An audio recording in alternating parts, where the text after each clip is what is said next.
Welcome to Hood Champion Boxing and Sports. In boxing, you find a way to win or you find a way to lose. So Conor Benn is saying that he would probably knock out Gervonta Davis and putting him to sleep. There are some people who still aren't quite aware of from where Conor Benn's, just I would say random lashing out at Gervonta Davis, from where that derives from. But before I break that down to you, make sure you guys subscribe to the channel and please consider hitting that like button as well. I'd appreciate it. Get the latest and greatest boxing news and content, right? But let me break this down to you, right? You guys remember Conor Hen, is what I call him. He made some poor choices, obviously.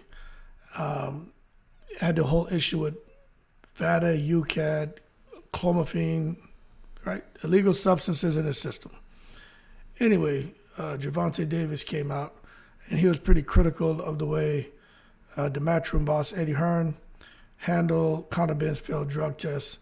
And when he said that, right, that, of course, didn't go over well with Conor Benn. So as a result, Conor Benn, he came out and told Gervonta Davis, after Gervonta Davis was arrested for the domestic violence charge, and said, hey, don't throw stones if you live in a glass house, little man. So basically, again, deciding to refer to Gervonta Davis as a small guy and him being the big man. So that being said, that happened towards the end of last year. Fast forward to where we are now. Conor Benn still hasn't cleared his name. The WBC has put him back in the rankings.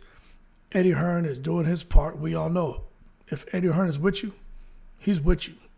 And he's going to roll with you, right? The whole damn plane is going down in flames. Eddie Hearn is the one who's flying it. He's going to make sure he takes care of his passengers, but at the end of the day, if the plane has to go down, Eddie Hearn is going down with everyone. He's not going to be the guy who's gonna ditch the plane with a little parachute and some James Bond 007 type crap. Eddie Hearn going down with his team. He's very loyal, and I respect that about Eddie Hearn, but I don't like the way they've handled Conor Benn's situation. Neither did Gervonta Davis. So now we come to where we are right now. Conor Benn is feeling himself, like he's getting back on the map. He's going to have a fight coming up soon. The possibility of him fighting in the States. Definitely fighting overseas. The issue is fighting in the UK, but I'm sure that's going to resolve itself. We will never know, but I'm sure the secret society, they have a price. And if that price can be met, I'm sure Conor Benn will be fighting back in the UK within no time. But that being said, that's from where this whole call-out of Gervonta Davis and vowing to put him to sleep, that's from where it derives. The beef started last year. But I'm going to tell you this.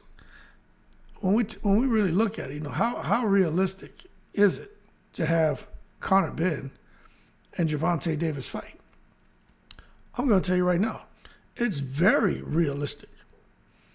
Okay, let's get this thing out of our brain about Gervonta Davis being a 135-pounder and Conor Benn being a 147-pounder or 154-pounder, 57-pounder, right? Whatever you want to say. Floyd Mayweather went on the record when Gervonta Davis first burst on the scene. And Floyd Mayweather said, Gervonta Davis can fight and he can handle anybody. And I believe it was from 130 to 160. He said he'll put his money on Gervonta Davis against anyone from, I think it was 130 to 160. And when Floyd Mayweather was talking about that, he was hinting at how great fighters move up in weight divisions and they dominate. They don't just stay at one weight division and clear it out and stay there.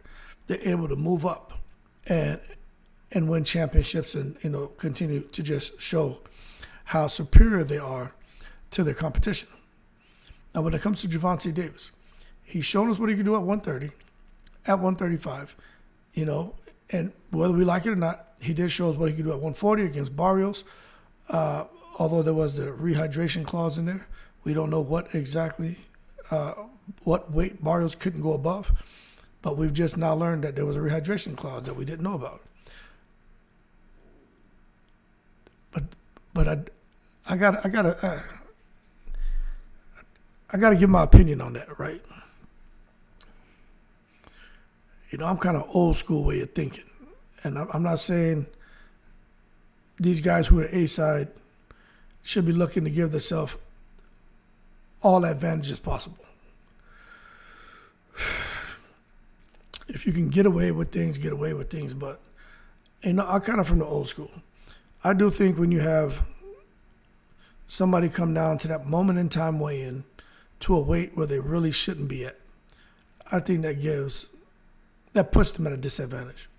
I think when it's a rehydration clause where they would normally rehydrate, 20 pounds or so, and they can only do 10 pounds, I think that puts them at a disadvantage. And the fact that they're going through training camp with all this on their brain, that puts them at a psychologically at a disadvantage.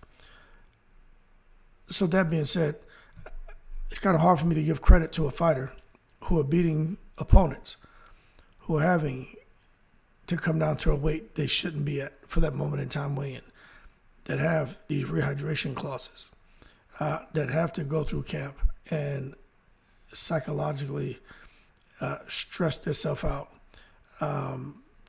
about weight and worrying about, hey, how's my body going to respond? How's my recovery going to be if I get hit?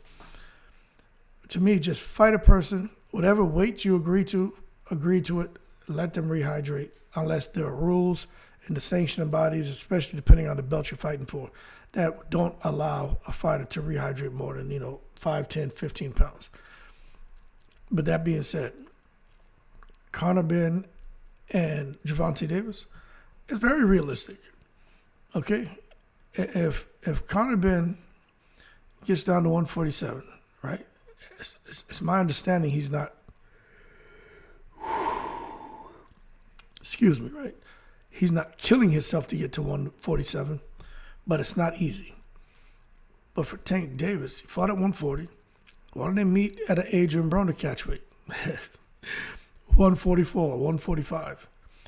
Floyd Mayweather's already said Tank Davis he favors him against anyone from 130, I think, to 160.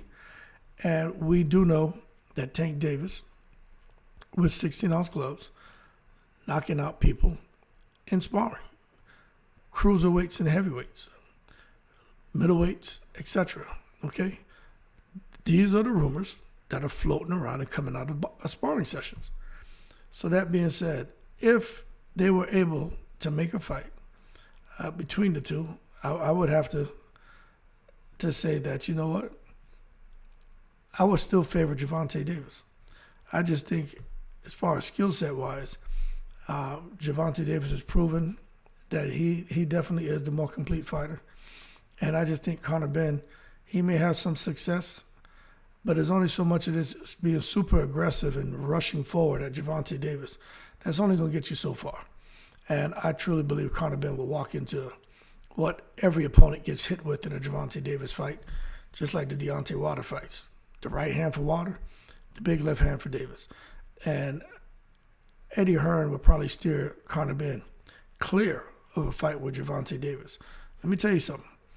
Conor Benn already has all these questions on his victories, especially going back to Chris Algieri and Samuel Vargas, right? People are very, very, very skeptical that doesn't pass the sniff test for him. But if he comes and fights Gervonta Davis and gets stretched by Gervonta Davis, that's just not something Eddie Hearn can handle. And I'm going to tell you right now, there may be even bigger fights on the horizon for Conor Benn in the sense of fighting for a title at a weight to where it's more realistic. Regis Prograis on Matchroom right now. Regis Prograis could be, lured into fighting Conor Benn at 147. But Regis Prograis could be fighting Subriel Matias as well. So what I'm getting at is Tank and Conor Benn is a possibility, but I just don't think Eddie Hearn's going to do that. And I don't think Tank Davis is in any rush to try to jump up and fight a guy like Conor Benn when there's really nothing to gain. You know what I mean? Had Conor Benn not gone through what he went through, and they were offering to fight over there, making huge money, especially in the Middle East, and Tank Davis could make a quick $40 million payday, I think they would find a way to come to some kind of agreement on, well, the Saudis, there's no negotiating. They just tell you it's a flat fee. This is what you get. But the purse would be sorted out. The weight would be sorted out. Whether there's going to be a rehydration clause, that would be sorted out. But I think they would compromise both teams to go out there and both of them to make that $30-40 million. That's the kind of money them Saudis would probably have to throw at Gervonta Davis, especially now with the pay-per-view numbers that are being reported a little bit shy of 1 million.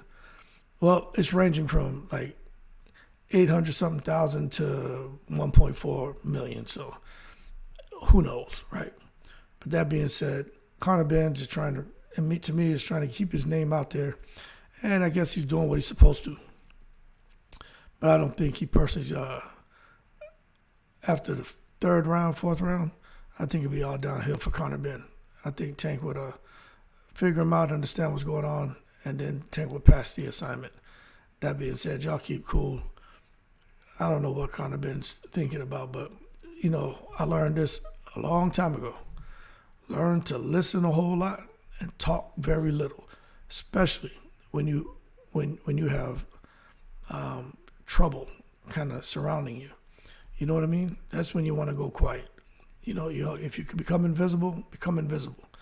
And Conor Henn hasn't quite learned to do that. That being said, y'all keep cool. Shout out to the veterans, all 7 continents. In the breeze.